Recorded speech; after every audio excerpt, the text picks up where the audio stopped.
Everyone, welcome to समृद्धि। एक घड़ी सिर्फ वक्त नहीं बताती, कभी कभी वो एक पूरी जनरेशन की कहानी सुना देती है। और भारत में अगर किसी एक घड़ी ने सिर्फ वक्त नहीं बल्कि करोड़ों लोगों की लाइफस्टाइल बदली तो उसका नाम है टाइटन। 1980s का भारत आज के भारत से बिल्कुल अलग था। अगर आप एक अच्छी वॉच खरीदना चाहते थे तो आपके पास ऑप्शंस बहुत कम थे। मार्केट पर लगभग पूरी तरह HMT का कब्जा था। फॉरेन ब्रांड्स इंडिया में ऑफिशियली बिकती नहीं थी और प्रीमियम स्विस और जापानीज वॉचेस सिर्फ उन लोगों के पास होती थी जिनके रिलेटिव्स बाहर रहते थे या जो किसी तरह उन्हें इंडिया ला पाते थे। डिमांड बहुत ज्यादा थी लेकिन सप्लाई उतनी नहीं थी। कई जगह लोगों को एक वॉच खरीदने के लिए महीनों तक वेट करना पड़ता था। ये सिर्फ एक प्रोडक्ट शॉर्टेज नहीं थी, ये एक मार्केट अपॉर्चुनिटी थी जिसे उस वक्त बहुत कम लोग समझ पाए। इसी दौरान टाटा ग्रुप के एक एग्जीक्यूटिव जगसीस देसाई भारत के कंज्यूमर मार्केट को क्लोजली ऑब्जर्व कर रहे थे। टाटा ग्रुप की कल्चर हमेशा से नई इंडस्ट्रीज आइडेंटिफाई करने और लॉन्ग टर्म अपॉर्चुनिटीज ढूंढने की रही है। देसाई और उनकी टीम ने इंडियन वॉच इंडस्ट्री का डिटेल स्टडी किया। रिसर्च ने 3 इंपॉर्टेंट बातें सामने लाई। पहली, भारत में वॉच हर इनकम ग्रुप का प्रोडक्ट थी। स्टूडेंट हो, टीचर हो या बिजनेसमैन, सबको वॉच चाहिए थी। दूसरी, प्रीमियम वॉचेस के लिए इंडियंस की एस्पिरेशन ऑलरेडी एग्जिस्ट करती थी। लोग स्विस और जापानीज ब्रांड्स के बारे में जानते थे, चाहे वो इंडिया में ऑफिशियली अवेलेबल ना हो। और तीसरी, HMT के पास मोनोपोली होने के बावजूद वो मार्केट की डिमांड को पूरा नहीं कर पा रही थी। देसाई ने समझ लिया कि प्रॉब्लम डिमांड की नहीं, कंपटीशन की कमी थी। अगर एक प्राइवेट कंपनी बेटर टेक्नोलॉजी और बेटर कस्टमर एक्सपीरियंस के साथ मार्केट में आए तो उसके पास ग्रो करने की बहुत बड़ी अपॉर्चुनिटी होगी। लेकिन एक बड़ी रुकावट थी। 1980s का भारत लाइसेंस राज के दौर से गुजर रहा था। बहुत से इंडस्ट्रीज हेवीली रेगुलेटेड थे और वॉच मैन्युफैक्चरिंग भी उनमें से एक थी। गवर्नमेंट पॉलिसी के हिसाब से इस सेक्टर में सिर्फ पब्लिक सेक्टर कंपनीज या स्मॉल स्केल मैन्युफैक्चरर्स को प्रेफरेंस मिलती थी। इसीलिए टाटा जैसे प्राइवेट इंडस्ट्रियल ग्रुप के लिए सीधे वॉच बिजनेस में एंटर करना आसान नहीं था। इस चैलेंज का सलूशन टाटा ग्रुप ने पार्टनरशिप के थ्रू निकाला। तमिलनाडु इंडस्ट्रियल डेवलपमेंट कॉर्पोरेशन के साथ मिलकर एक नई कंपनी बनाई गई। प्रोजेक्ट को क्वेस्टार इन्वेस्टमेंट के नाम से स्ट्रक्चर किया गया और बाद में इसी इनिशिएटिव से टाइटन का जन्म हुआ। 1984 में टाइटन ऑफिशियली एस्टैब्लिश हो गई। कंपनी बन गई थी लेकिन मैनेजमेंट जानता था कि सिर्फ मार्केट में एंट्री कर लेना काफी नहीं होगा। अगर HMT को चैलेंज करना था तो प्रोडक्ट भी अलग होना चाहिए और टेक्नोलॉजी भी। इसलिए मैन्युफैक्चरिंग शुरू करने से पहले टाइटन ने दुनिया के लीडिंग वॉच मैन्युफैक्चरर्स का स्टडी किया। कंपनी की टीम स्विट्जरलैंड और फ्रांस गई, जहां उन्होंने ग्लोबल वॉच इंडस्ट्री का फ्यूचर समझा। वहां उन्हें एक क्लियर ट्रेंड नजर आया। फ्यूचर मैकेनिकल वॉचेस का नहीं, क्वार्ट्ज टेक्नोलॉजी का था। उस वक्त मैकेनिकल वॉचेस मार्केट डोमिनेट करती थी, लेकिन उनमें ज्यादा मूविंग पार्ट्स होते थे और उन्हें रेगुलरली वाइंड करना पड़ता था और उनकी एक्यूरेसी भी लिमिटेड थी। क्वार्ट्ज वॉचेस इन सब मामलों में बेहतर थी। वो बैटरी ऑपरेटेड थी, ज्यादा एक्यूरेट थी, स्लिमर थी और मैन्युफैक्चरिंग भी कंपैरेटिवली सिंपलर थी। टाइटन ने एक बोल्ड डिसीजन लिया। जब भारत का पूरा वॉच इंडस्ट्री मैकेनिकल टेक्नोलॉजी पर फोकस था, टाइटन ने अपनी पूरी मैन्युफैक्चरिंग क्वार्ट्ज के अराउंड डिजाइन कर दी। ये सिर्फ टेक्नोलॉजी का डिसीजन नहीं था, ये पोजीशनिंग का डिसीजन था। कंपनी ने मार्केट लीडर को कॉपी करने के बजाय उस टेक्नोलॉजी पर बेट लगाया जिसे वो अगले 10-20 सालों का फ्यूचर मानती थी। इसी वजह से टाइटन अपनी शुरुआत से ही HMT से फंडामेंटली अलग नजर आई। 1987 में टाइटन की पहली वॉचेस मार्केट में आई। प्रोडक्ट क्वालिटी अच्छी थी, टेक्नोलॉजी मॉडर्न थी, डिजाइन फ्रेश थे, लेकिन मैनेजमेंट को जल्दी ही समझ आ गया कि प्रोडक्ट बनाना सिर्फ आधी लड़ाई जीतना है। असली चैलेंज था उस प्रोडक्ट को कस्टमर तक पहुंचाना और यहीं से टाइटन की दूसरी बड़ी स्ट्रैटेजी शुरू हुई। 1987 में टाइटन ने अपनी पहली क्वार्ट्ज वॉच लॉन्च कर दी।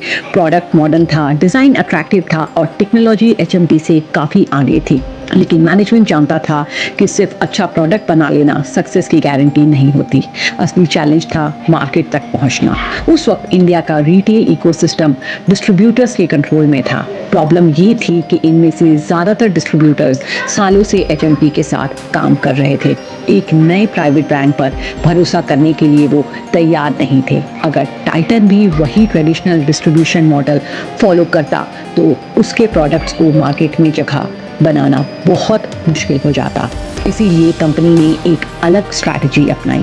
टाइटन ने डिस्ट्रीब्यूटर्स पर डिपेंडेंट रहने के बजाय सीधे रिटेलर्स के साथ पार्टनरशिप बनाना शुरू की।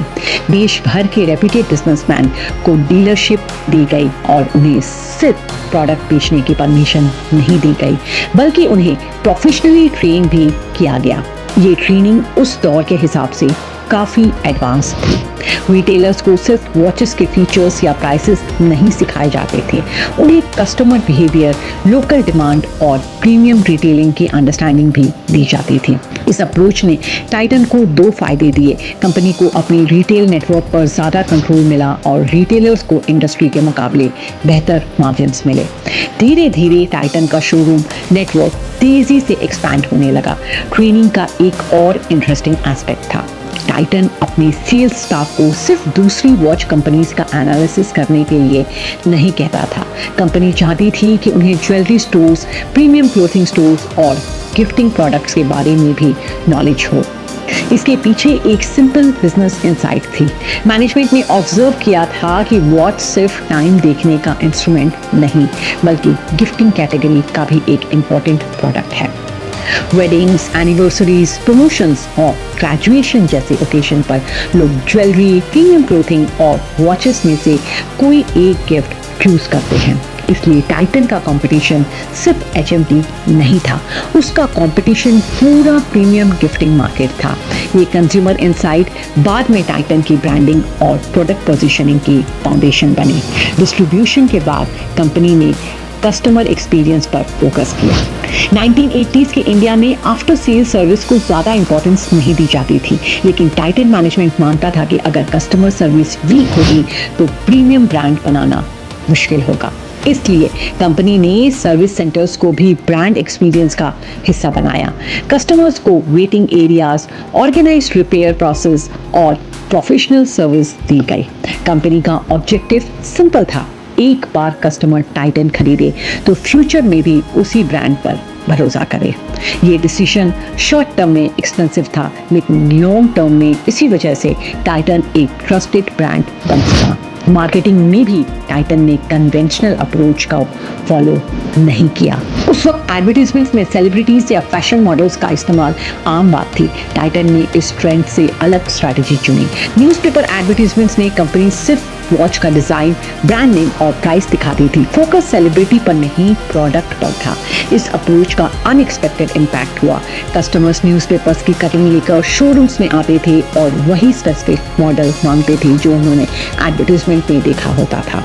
धीरे धीरे टाइटन की डिजाइन लैंग्वेज ही उनकी सबसे बड़ी मार्केटिंग बन गई। कंपनी ने सिर्फ मार्केटिंग ही डिसिप्लिन नहीं रखी, बल्कि अपनी फाइनेंशियल स्ट्रैटेजी भी काफी केयरफुली डिजाइन की। उस वक्त बहुत सी मैन्युफैक्चरिंग कंपनीज डिस्ट्रीब्यूटर्स को क्रेडिट पर माल देती थी। इससे सेल्स तो बढ़ जाती थी, लेकिन वर्किंग कैपिटल का प्रेशर भी बढ़ता था। टाइटन ने इस मॉडल को फॉलो नहीं किया। कंपनी एडवांस पेमेंट को प्रेफरेंस देती थी। शुरुआत में रिटेलर्स ने रेजिस्टेंस दिखाया, लेकिन टाइटन की डिमांड बढ़ने के बाद उन्होंने इस सिस्टम को एक्सेप्ट कर लिया। इस डिसिप्लिन अप्रोच की वजह से कंपनी की कैश फ्लो पोजीशनिंग स्ट्रॉन्ग रही और ऑपरेशन से शुरुआती सालों में ही प्रॉफिटेबिलिटी इंप्रूव होने लगी। लॉन्च के सिर्फ एक साल बाद टाइटन ने लाखों क्वार्ट्स वॉचेस बेच दी थी और कुछ ही सालों में भारत के क्वार्ट्स वॉच मार्केट में लीडरशिप हासिल कर ली। लेकिन टाइटन की मैनेजमेंट की एम्बिशन सिर्फ वॉच बिजनेस पर सीमित नहीं थी।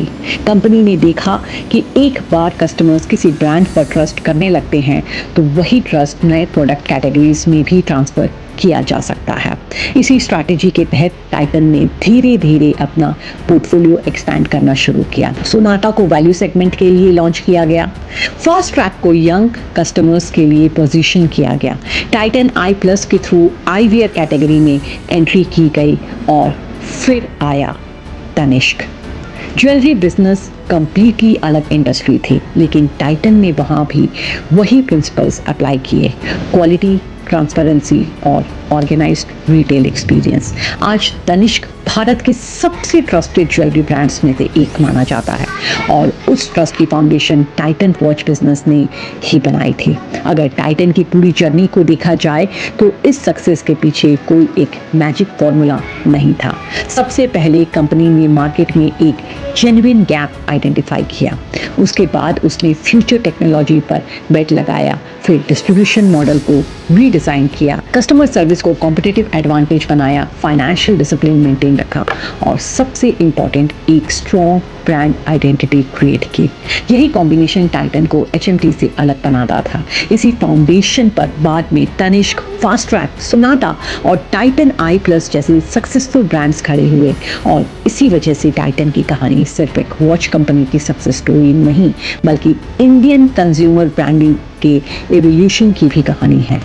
अगर आपको ये वीडियो अच्छा लगा तो please like the video and subscribe to the channel. आप अगला वीडियो किस बिलियनियर या किस ब्रांड के ऊपर देखना चाहते हैं हमें कमेंट सेक्शन में ज़रूर बताइए। Do share the video with your friends. Thanks for watching.